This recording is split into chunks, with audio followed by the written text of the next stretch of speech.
So you found your way here because currently you're in a situation of perhaps being blocked or having been ghosted, going no contact with your specific person, and it is driving you crazy in some respects. It is triggering those old abandonment wounds within you. It is triggering a lot of unsettled emotions within you. You're feeling depressed and anxious about it. Maybe you've been trying to reach out to that specific person, trying to elicit some form of communication, but you were just met with radio silence. They've seen your message, they've just rejected it, they've ignored it, and you're being met with this wall of resistance. You're finding it very, very hard to shift state, and perhaps you're struggling to see how this can turn around. It's been weeks, it's been months, they've probably forgotten about me, they've moved on. What kind of meanings are you attaching to this situation? I'm going to share with you in this video a success story of my clients. I consider her a success already because SP has now come back after 5 months of complete radio silence. And he's come back full force for that matter. But of course, their story, their journey is still panning out. But she was so excited to share this, and she's asked me to share it with you guys so that those of you who are going through the same can hopefully find some inspiration here and know that anything can turn around in a heartbeat. You can go from one day of absolute nothingness to the next day of just being bombarded, of having your whole world turn around. It just takes for one thing to happen for everything to change. So stay tuned. My name's Athena Raven. I'm a mental health and manifestation life coach, and I'm here to empower you and inspire you on your journey to manifesting your dreams and desires. If you do like the content, please do click that like, thumbs up, and subscribe to the channel as well, as I'm always posting out videos to help you on your journey. Click that bell icon so you never miss a beat as well. And if you are interested for one-to-one support, my email link is in the description box below.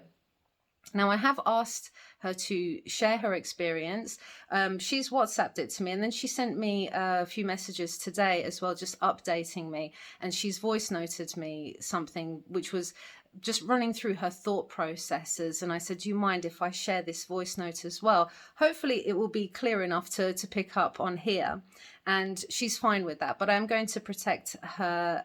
I'm not going to use names or anything like that, protect their identity as well, just for privacy purposes. But she's more than happy to share her experience here. I always check with my clients before I share any of their experiences to make sure they're comfortable with that as well. This was someone, by the way, who her specific people, I guess it was always first up the specific person that she had been dating, but also her father. And a lot of the issues that she's been having with relationships was connected to stuff that happened with her father, this very dysfunctional relationship she had with her dad, and just basically ignoring her existence from her teens. And so she took that pain with her, that pain of being ignored, and applied it to being blocked and being ghosted or going no contact. And it just perpetually manifested the same sort of issues and cycles, which is often the case for all of us. A lot of the issues that you guys are having in your relationships is stemming from stuff that happened in your childhood. So we've addressed a few of that, and she has done amazingly well. So her story starts, I see my life as a show, and I am the main character. In season 1 of the Tiny Diny show, so we call it Tiny Diny. It's like an in-joke that we have. Make this fun, by the way. She loves dinosaurs. So the Tiny Diny show, I met the man I'm going to marry before I had let go of any previous relationship traumas and childhood wounds. Shortly after our short-time dating ended in season 1, I was diagnosed with CPTSD and began watching videos on YouTube about manifesting an SP.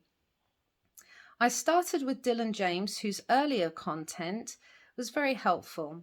He teaches how to regulate the nervous system and change subconscious beliefs around self-concept. I religiously listened to his affirmations as I slept in hopes to change the course of season 1. I had hot and cold manifestations with my SP, but ultimately I was only embedding further fear around my own feelings. 5 months ago, I saw my SP after a long period of silence, only for it to end in silence once again. Next message. Fortunately, I found Athena and started having sessions with her. We started by evaluating where my current state was and the root of my issues, which came from childhood wounds with my dad. 1 week after an inner child hypnotherapy session, my relationship with my dad did a U-turn and still continues to grow to this day. I was, however, still reaching out to my SP every few weeks to once a month. I did tell her off for doing this, by the way. And I found out she was doing this. No. Stop reaching out to SP. I stopped reaching out in March. So yeah, I stopped reaching out in March as I began to focus on the targets Athena set for me in my self-concept and inner child healing. In the following month, April, my birthday month, I began to see rapid self-improvement and growth. There was a lot of tears, angry tantrums, and generally built up emotions that needed to be felt and released. And with Athena's guidance, I let myself experience it without running away out of fear that I would ruin my manifestations. In the last month, the duration of May, I stepped into what I now call my season 2 era. I began talking to and seeing other people, reorganizing my life, my home, my goals, and preparing for university at the age of 28. On the 29th of May, I had my latest session with Athena surrounding my fear of ghosting, where Athena squeezed out the truth behind my fears and set some challenges to shift those old perceptions. 5 days later, my SP reached out after 5 months of silence. I was triggered when he didn't reply again. However, I continued with the ghosting challenge and realized the trigger came from my teen years. 2 days later, I woke up to millions of missed calls and messages from my SP trying desperately to contact me. This is the beginning of my man entering my season 2 because the work doesn't stop there. I am now fully invested in living my best life and going forward only, not back into old thought patterns and habits. Shifting is learning your feelings and thoughts don't hold you back. Being brave is doing it even when you feel scared. And living your desired reality is as soon as you let it happen within you. So that's what she shared with me so far. And she had sent me some of the screenshots of the calls. And I kid you not, it was on Facebook Messenger. That tends to be where they communicate. And it was call after call after call after call, messages and messages. I'm trying to get hold of you. I really miss hearing your voice. Should I be saying this? All this barrage of messages all the time. I think she was asleep when they were coming through. And when she saw it, she kept her cool and she responded and she'd said, oh, yes, and I've been good. I've been busy. Whereas before it would have been that desperate energy. Then any time that he might have delayed responding, it might have started to trigger her. In the past, it would have really triggered her. Oh, there's the old abandonment wounds again. And then what would happen? What had happened to her in the past when they had rekindled before, it had gone back to silence. But this time it has been the level of communication has just increased. And he is so keen and eager. He had gone from nothing to suddenly he's arranging to meet up with her or desperate to meet up with her. And she's keeping her cool with it, bless her. Now, she shared with me this voice note. I have asked her if I can share it, where she's continuing to talk about Coco. Coco's having a sneeze.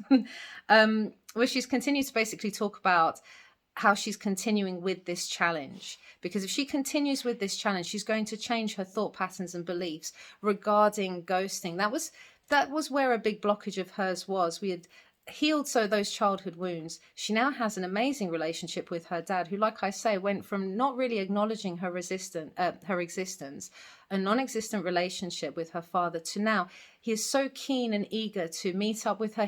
She was even telling me he was making pasta from scratch and making all her favorite foods and stuff, just so keen to spend time with her. Just a complete turnaround. Remember, everyone is yourself pushed out. Once she changed the concept of herself and how she viewed relationship dynamics, healed those childhood wounds, dad starts to shift and conform.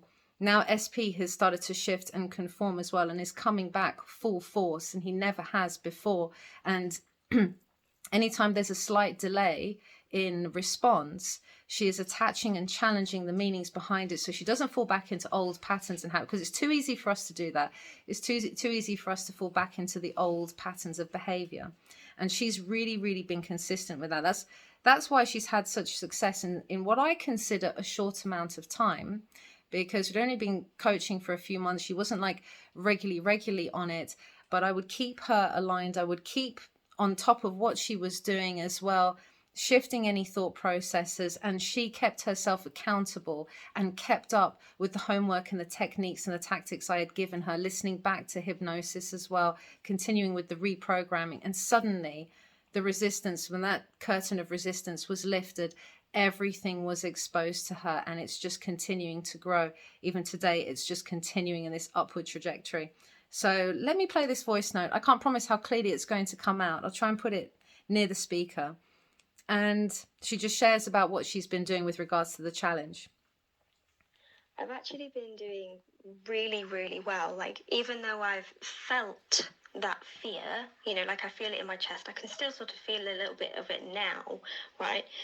But it's been really easy to just sort of go, oh, what is it that's bothering me? Oh, I'm bothered about Facebook. Why am I bothered about Facebook? Oh, I'm bothered about if he decides to unfriend me again. So I'm worried that he might change his mind. Why am I worried that he might change his mind? Oh, because of like that on-off relationship I had with my ex. That's what this feels like. Oh, so I'm actually just feeling that old wound, that old fear. That's what this is. And it's like just been really easy to do that with myself, like all day. Like even just now, I was like, oh, what am I bothered about? That he hasn't replied yet. So I'm feeling that worry of he might have changed his mind again. Oh, that's just related to, you know, that old relationship with that ex that did that to me all the time. And then, you know, he reacted to my message or whatever, literally just a second ago.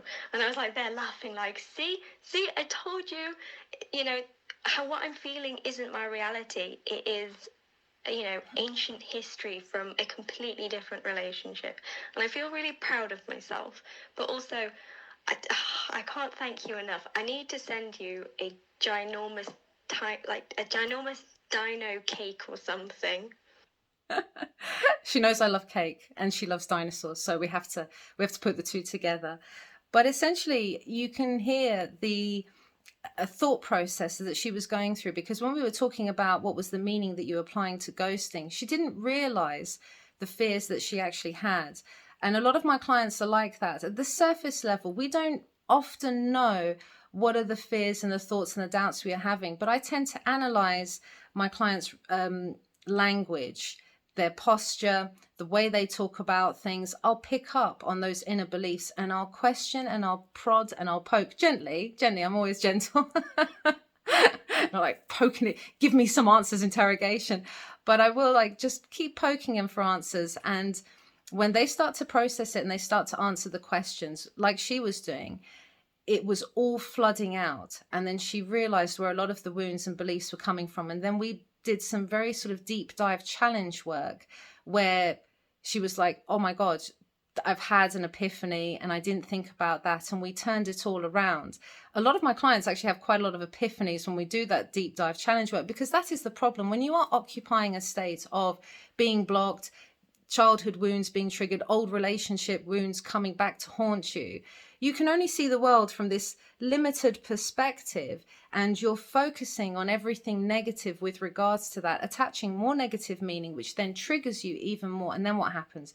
You perpetually end up manifesting the same loop of behavior. Whereas when we start to challenge these and question ourselves, realize where they're coming from, sit with the feelings, like she was saying, I allowed her to sit with the feelings. I say to you, I always say in all my videos, don't be afraid.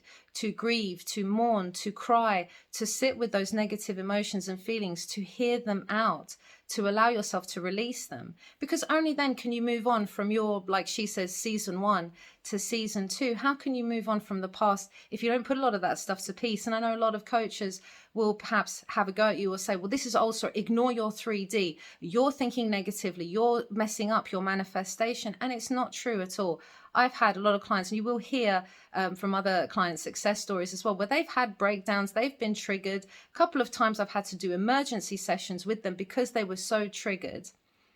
And literally, it didn't, I believe that it didn't delay anything in their manifestation, because we quickly realigned, because we quickly challenged and got them back on track. And within a few weeks after that, bam, SP comes back. That happened on 2 occasions with 2 other different clients as well. So I've reached out to them. Another one has just shared her success story, and I'm still waiting to hear from the other. And I've got another one coming along the way, and a few others too. So I'm going to be sharing these with you guys, because I know how difficult this journey can be. And perhaps not only hearing my stories, but also that of my clients will help to boost you even more. Don't worry if you've been blocked and ghosted. This can turn around. It's happened to me before numerous occasions, because I was always getting blocked and ghosted in my SP scenarios. My clients as well, look at that. 5 months, she had this inconsistent communication. Then again, 5 months, this radio silence, to suddenly him coming back full force, just inundating her with messages. And it has continued to grow and grow. Now he's really desperately keen to meet her. She's not made the suggestion. It is all coming from him. She's staying within her power and continuing with the mental health work that we've been doing, refocusing, realigning. So keep that in mind, guys. Keep yourself accountable. Focus on where your thoughts and direction is. And if they're negative meanings that you've attached to things, challenge it. Work on some challenging thoughts. Change your perspective, and your whole world will turn around. I promise you. Sending you tons and tons of love. I hope you found this helpful, and I'll see you in the next video.